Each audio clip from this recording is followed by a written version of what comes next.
Ben, c'est les filles. I'ma be happy, I'ma be good. You better believe it, I'ma be happy, I'ma be good. Get that understood.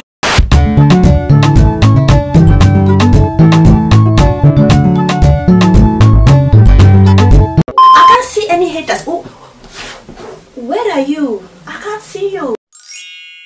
Alors j'espère que vous allez bien, ça ne va pas ça. Allez. Alors aujourd'hui, je suis trop contente, ok, j'ai une petite annonce à vous partager. Japadé fera partie de l'événement Afropolitan où ça va se passer aux Beaux-Arts, les gars. Beaux-Arts. Alors ça ne sera pas fait sous forme de marché comme on a l'habitude de voir et on revoit des pièces qu'on voit souvent, etc. et machin.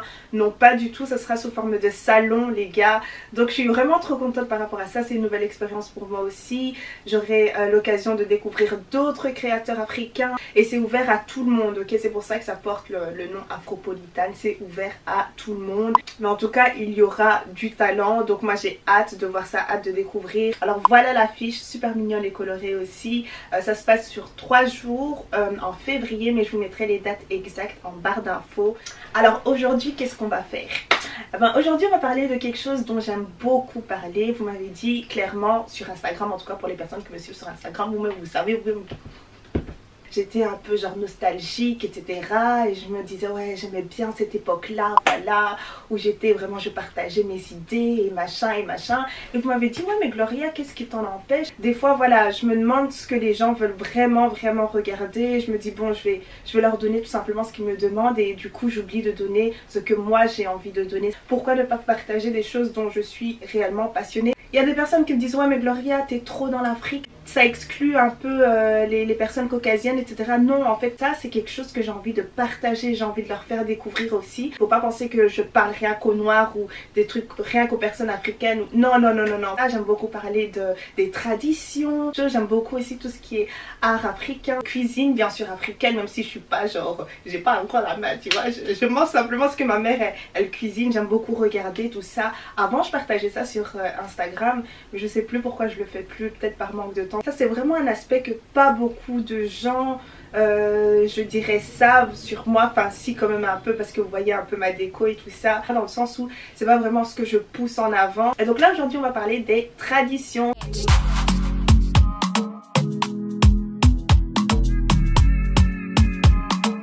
Alors comme vous le savez déjà, en tout cas les personnes qui ont regardé ma vidéo sur le Ghana, si vous ne l'avez pas regardé, je mettrai ça en barre d'infos. Mais je suis à Ashanti, ok, et je parle de Twi. Je fais partie des... C'est un peu compliqué à expliquer, vous-même vous savez, Côte d'Ivoire, Togo, c'est un peu pareil et tout ça, on est vraiment... c'est pareil. Alors numéro 1, ce qui m'a le plus interpellée. Donc quand une fille passe à la puberté, ses parents doivent aller prévenir en fait le chef du village et ils vont organiser une sorte de cérémonie. Elle sera assise sur une sorte de chaise royale et donc les femmes qui font partie de ses proches, donc ses copines, sa maman, sa tante, sa grand-mère, etc.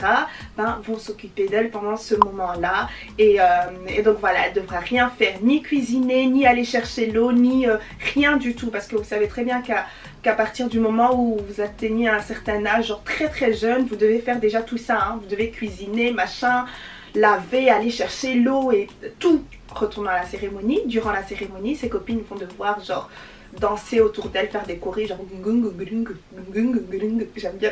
Et elle va manger un plat qui s'appelle eto, j'aime beaucoup ça, c'est l'un de mes plats préférés. C'est une sorte de purée de plantain comme ça avec des cacahuètes et ouais, franchement c'est trop bon, c'est trop bon. Le eto là ça se mange avec un œuf. On va devoir lui mettre ça dans la bouche, un œuf entier, et elle ne peut absolument pas mâcher. Elle doit genre, je sais pas comment vous voyez les bébés, enfin quand ils mangent et qu'ils n'ont pas de dents, voilà, c'est ce qu'elle doit faire. Parce que si tu mâches, en fait, ça veut dire qu'en gros, tu es en train d'écraser ta possibilité de pouvoir concevoir. Je sais pas, c'est traditionnel, c'est comme ça. Et en fait, on te met nu et on cache bien sûr le bas. Et on fait cette cérémonie devant tout le monde pour que tout le monde puisse savoir que tu es prête à être mariée. Et donc, si quelqu'un est intéressé, il doit aller voir le chef du village et ses parents et machin. Et après, ils vont faire des connexions au moment... ils vont en DM, non je déconne. Ça c'est un truc qu'on ne fait plus au Ghana. Parce que voilà, on s'est un peu occidentalisé, modernisé. D'un côté je me dis on a quand même envie de garder un peu nos traditions, etc. Mais par exemple avec l'éducation, il y a tellement de choses qu'on se dit ouais non, c'est un peu taré de faire ça. Par exemple quand on pense à l'excision, moi je suis totalement contre l'excision, mais c'est quelque chose qui se fait encore en Afrique comme en Europe, comme un peu partout. Mais voilà, ça se fait dans le noir. Pour ce cas-là, le seul truc qui me dérange un peu, c'est pourquoi est-ce qu'on doit t'exposer genre devant tout le monde comme ça. Genre on te vend un peu, mais en même temps je me dis ok. Enfin voilà, j'ai un avis un peu partagé. Et en même temps je me dis ok, quand tu atteins la puberté, donc si maintenant tu as 8 ans, parce qu'il y a des petites filles hein, qui atteignent rapidement en fait la puberté. Donc si maintenant tu es une personne par exemple qui a 8 ans ou 6 ans, ça veut dire que tu peux te marier directement à cette... Enfin, vous voyez ce que je veux dire? Donc il y a beaucoup de mais ma mère m'a dit en tout cas qu'elle ne l'a pas fait. Il y a uniquement sa plus grande sœur qui l'a fait parce que voilà, c'était de son époque.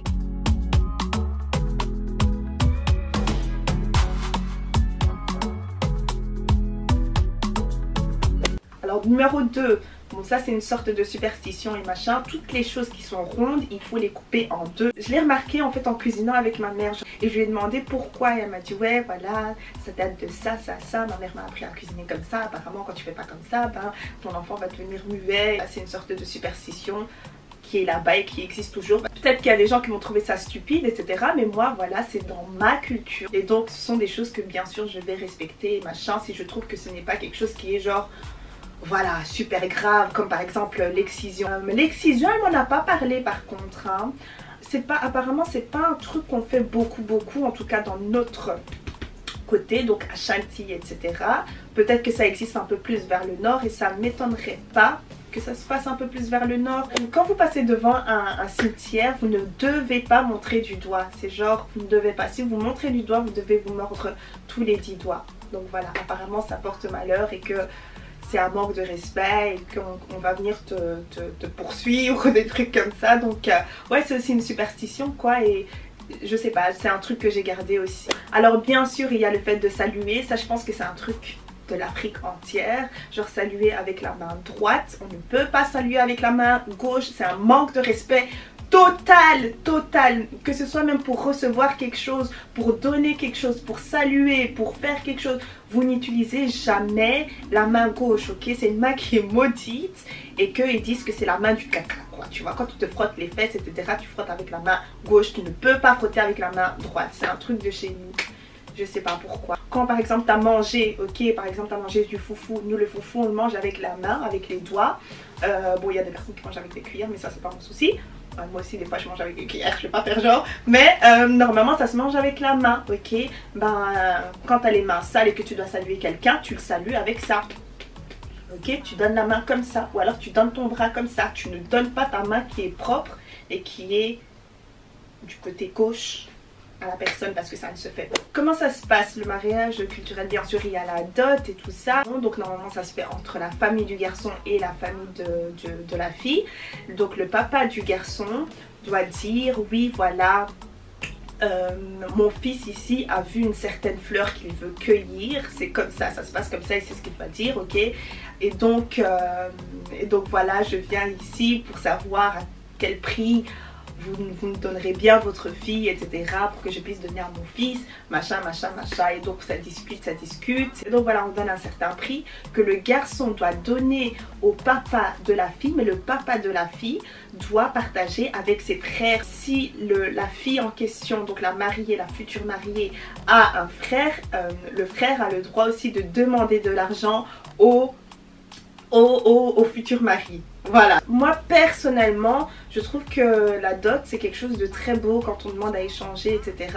Ça ne veut pas forcément dire que votre fille vaut une chèvre ou 2 vaches et 4 bouteilles de bière et machin. C'est juste que voilà, ça a coûté quelque chose à la personne, au papa de lui prendre sa fille, donc du coup je vais être compensée. Ici une chèvre, un mouton ou je ne sais quoi, ça ne vaut pas genre énormément, mais en Afrique en fait c'est leur richesse, vous voyez ce que je veux dire, c'est quelque chose de très valeureux pour eux. On peut déterminer la richesse d'un certain maître en fonction de son bétail, et le chef prend très bien soin de son bétail.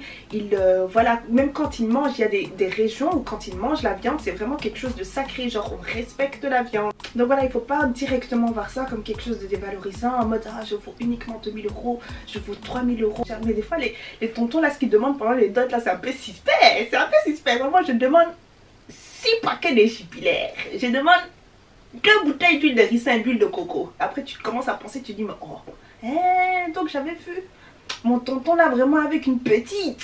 La petite là, elle avait l'alopécie, c'est pour ça qu'il demande les 2 bouteilles d'huile de ricin, mon père. Je vais cramer ça à ta part. Donc pendant qu'il demande sa longue liste, tu le regardes bien. Comme ça, il diminue un peu, ok?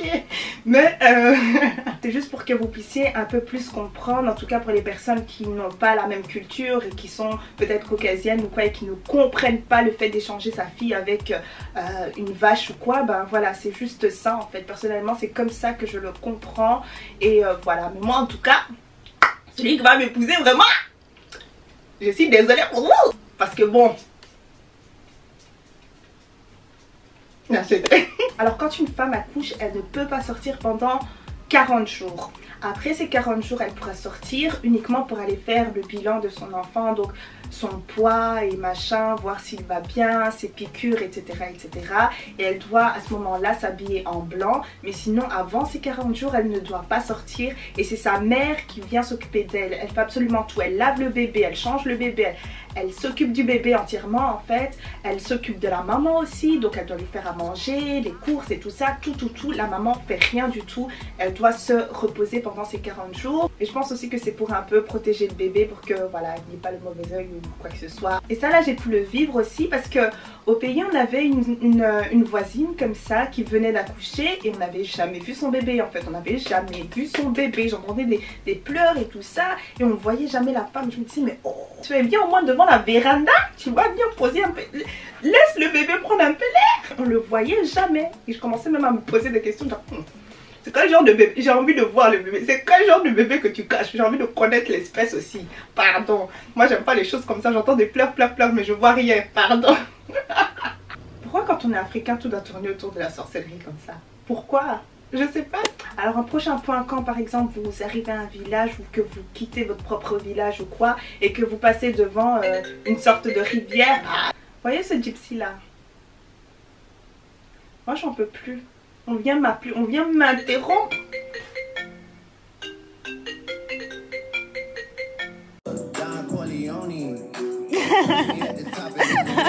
Alors quand vous rentrez dans un village ou que vous revenez dans votre ancien village ou quelque chose comme ça, et que vous voyez une rivière, vous devez faire une sorte de souhait, genre dire oh, protégez-moi pour ce voyage là ou un truc comme ça, et puis vous jetez cette pièce là dans la rivière et il ne va rien vous arriver. C'est une sorte de truc qui se fait, je sais pas pourquoi, mais on a surpris une fois ma grand-mère il y a quelques années le faire et on lui a demandé pourquoi, elle n'a pas voulu le dire, mais ma mère aujourd'hui nous a expliqué ce que c'était, etc.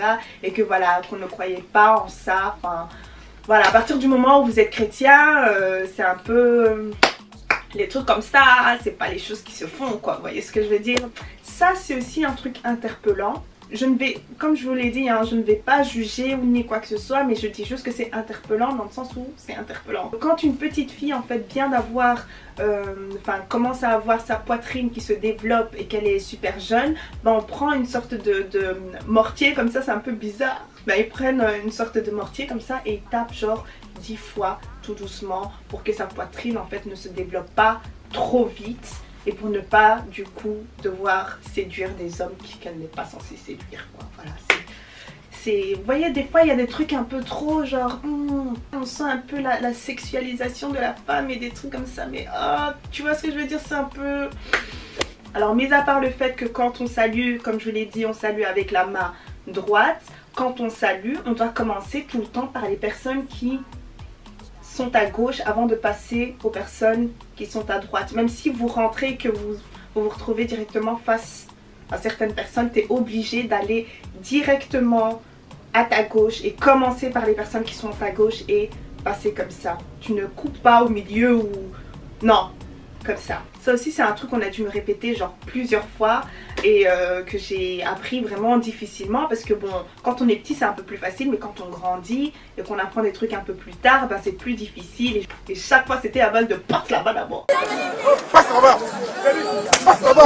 Donc voilà, tout ce qui est truc à faire ou à ne pas faire, c'est quelque chose que je fais un peu facilement dans le sens où j'ai grandi là-dedans, etc. et que mes parents m'ont mis là-dedans des jeunes. Ok, le Ghana je l'ai découvert aussi des jeunes, des très jeunes. On est très traditionnaliste quoi chez nous à la maison, donc voilà, si jamais vous n'êtes pas une personne comme ça, c'est pas la mort. Ah, il y a aussi la culture européenne des fois qui prend un peu le dessus, etc.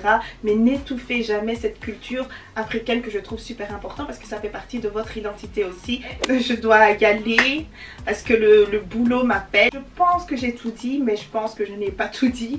Donc si j'en ai d'autres, je ferai une autre vidéo, etc. Mais dites-moi vous ce que vous avez comme tradition, comme superstition, comme truc culturel, etc.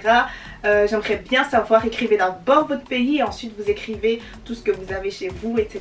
Juste pour pouvoir découvrir pour les personnes qui n'ont pas la même culture. Et tout ce qui est diversité, c'est ce qui fait vraiment notre force. Tout ce qui est similitude, etc. c'est ce qui nous rapproche. Voilà! C'est tout ce que j'avais à dire. J'espère que vous avez bien aimé la vidéo. Si c'est le cas, mettez un pouce bleu. Allez partager un peu. Partagez un peu. Ok, ça ferait vraiment plaisir à votre copine. Si vous n'êtes pas encore abonné, vous attendez quoi? Ciao, ciao. Mouah.